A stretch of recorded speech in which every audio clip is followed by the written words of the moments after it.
Midlife can feel different than we thought it would. It does not always arrive with a loud bang. It does not always arrive with a dramatic crisis. Often, it slips in quietly, like the first hint of autumn on a late summer day. You don't always see it coming. There is no grand announcement. It's not the stuff of movies, not fast cars, not sudden transformations. It's often a series of small, quiet things. These moments can surprise us. They make us pause and look around. A subtle shift, a quiet hum beneath the noise of daily life. You may wake up feeling the same as always. You go through the motions. You make coffee. You check emails. You talk to your family. Then a moment catches you off guard. You look in the mirror and see a familiar face, but the feeling behind the eyes is new. The reflection is the same. Something inside has tilted. Days feel heavier. Getting through them takes more. Old sparks of excitement now feel routine. We expect big signs of midlife. We brace for upheaval, for sudden change. We imagine drama that makes a good story, but the truth is softer, gradual. Small, almost unnoticeable changes. A favorite hobby loses its pull. A calling becomes just work. Friendships drift slowly, like boats on a quiet tide. These shifts are hard to name, harder to share. They feel too small. This gentle arrival is an unsaid truth. Personal, internal, not a public spectacle. The world moves on. Your internal rhythm shifts. You feel a step out of sync, a different song. It can be lonely. It is also an invitation to notice. Not failure, not wrong.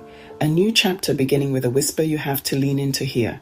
One of the most common, yet least discussed surprises of midlife is the change in our physical and mental energy.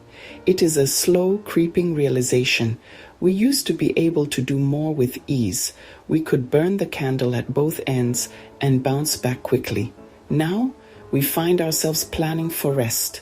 We learn to treasure a quiet evening at home. We start saying no to invitations more often, not out of a lack of interest, but out of a deep need to conserve our energy. This is not a sign of weakness. It is a new kind of wisdom, a quiet acknowledgement of our own limits and a commitment to honoring them. This shift in energy changes how we approach our days. We begin to think about our time differently. Instead of trying to cram as much as possible into every hour, we start looking for pockets of stillness. A walk during lunch becomes a necessity, not a luxury.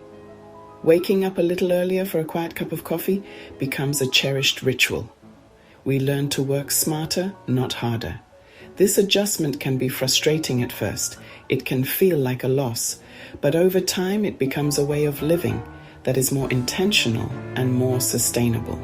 We learn to listen to our bodies in a way we never did before.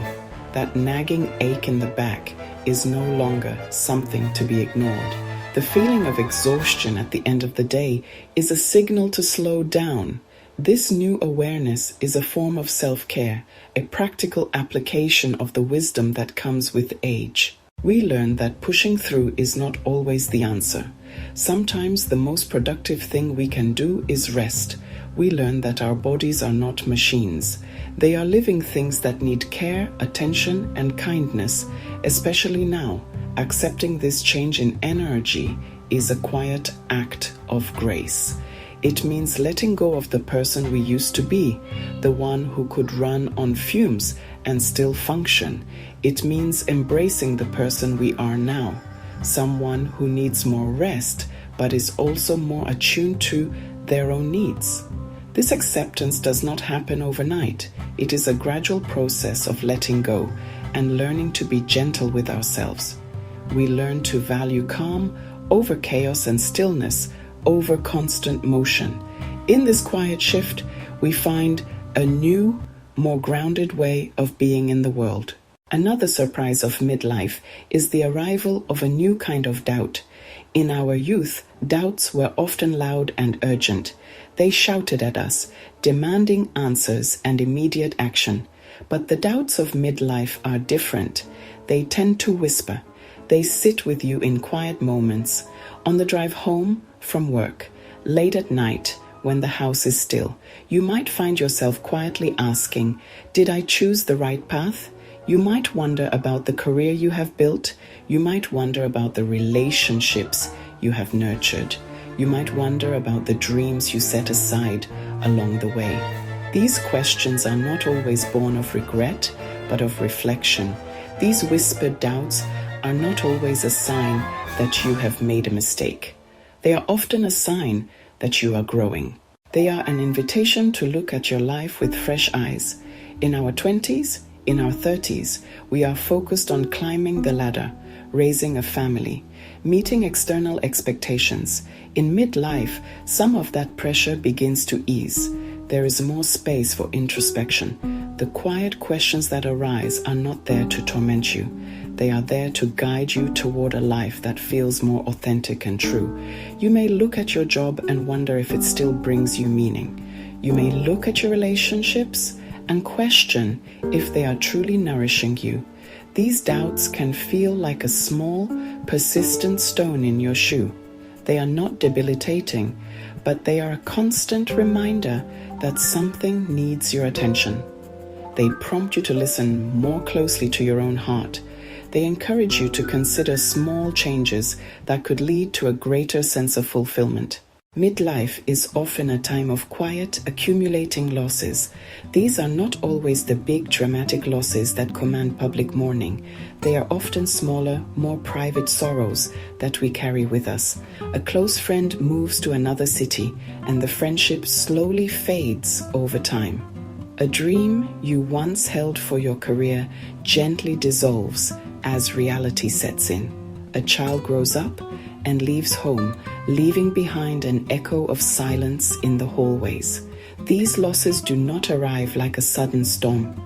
They feel more like the fading light of a long winter afternoon. They are soft, but they are undeniably real. It is okay to grieve these small things. Our culture often tells us that grief is only for major events, like a death, like a divorce. But the truth is that grief can be a quiet companion in midlife. We grieve the loss of our youth. We grieve the loss of possibilities. We grieve the loss of the future we once imagined for ourselves. This grief does not always need loud sorrow or public tears to be valid. It can be a quiet ache in the chest, a moment of sadness that comes and goes. Acknowledging this quiet grief is an act of self-compassion. Alongside these quiet losses, we also mourn what we thought our lives would be. Perhaps the career did not reach the heights we had envisioned. Maybe love did not unfold like the storybook romance we had hoped for. This mourning for the life unlived is a real and important part of the midlife experience. It is a process of letting go of an imagined future to make space for the reality of the present.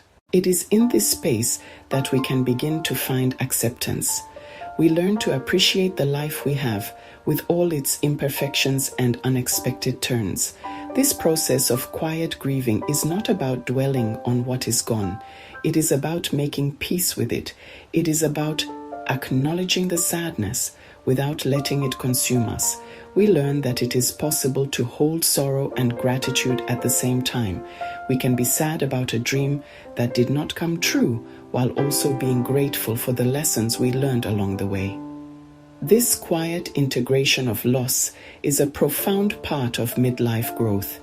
It adds depth and texture to our lives, making us more compassionate and understanding of both ourselves and others.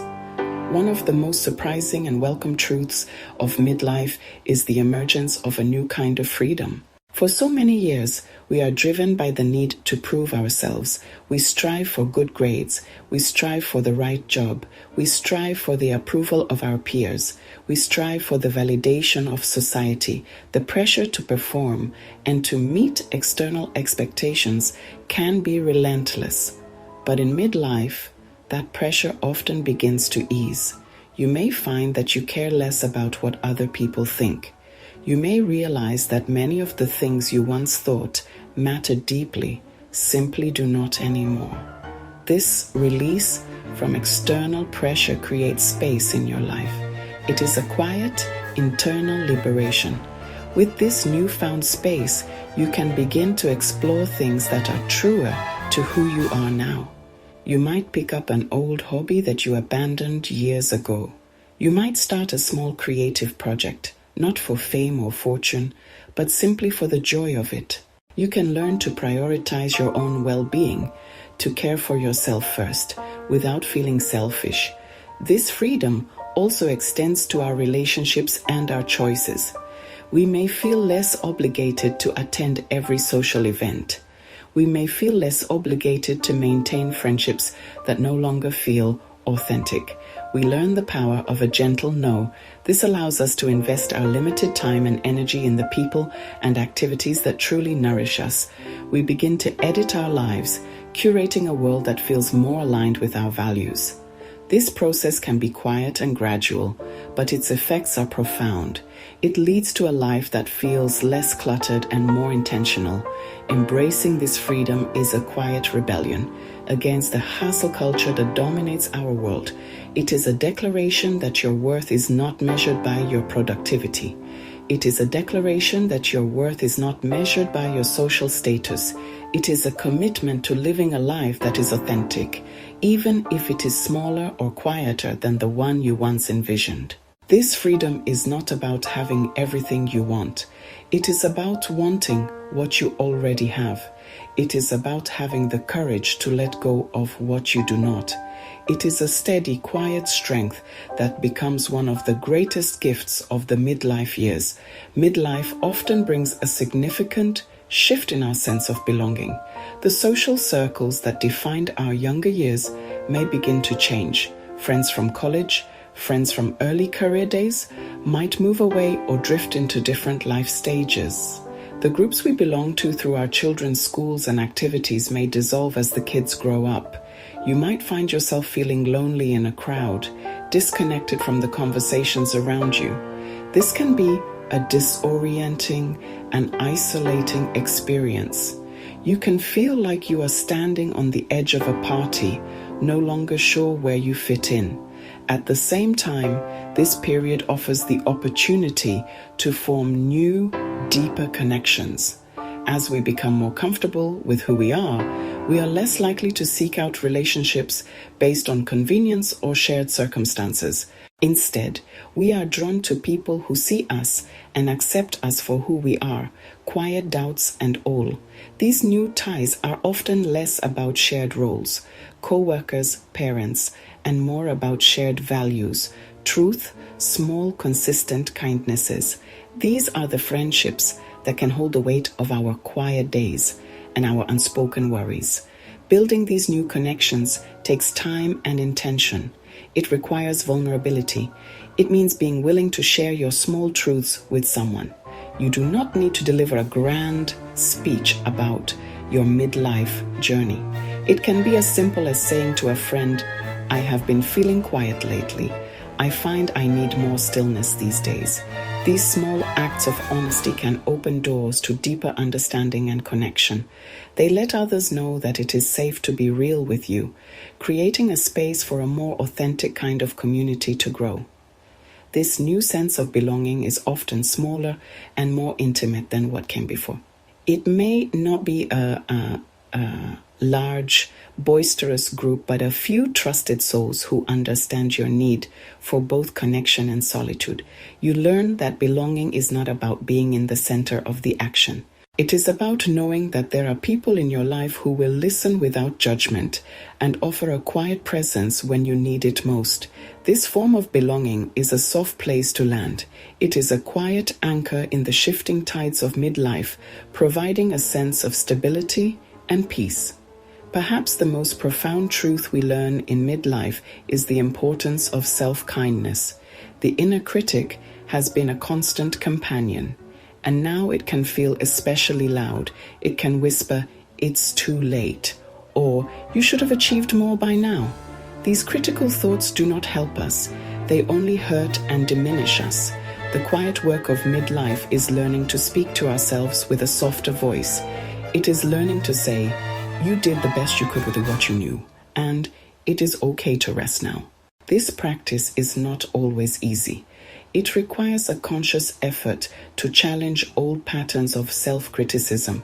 Treat yourself with the same compassion you'd offer a dear friend who is struggling. When you feel overwhelmed, instead of pushing harder, ask, "What do I need right now?" Maybe a short walk, maybe a cup of tea, or a few minutes of quiet breathing. These small acts of self-care are not indulgences. They are essential practices for navigating this chapter with grace. Accepting midlife does not mean giving up on dreams. It means gently reshaping them to fit who you are today, finding new goals aligned with your values and energy. Growth in midlife is often quiet. You may not climb a mountain or write a bestseller. You may simply be a little kinder, a little more patient, a little less worried about what you can't control. These internal shifts are real and worthy of celebration. You are allowed to feel complex things. Loss and growth can coexist. Be gentle with this process. Be kind to yourself. You are still becoming. You are not alone in this. Many are walking this path, carrying quiet sorrows and quiet joys. You don't need all the answers. Small comforts and small steps are enough. Offer yourself the patience and kindness you give others. Move forward with small, steady hope. Subscribe to Unmuted Memoirs and join the community.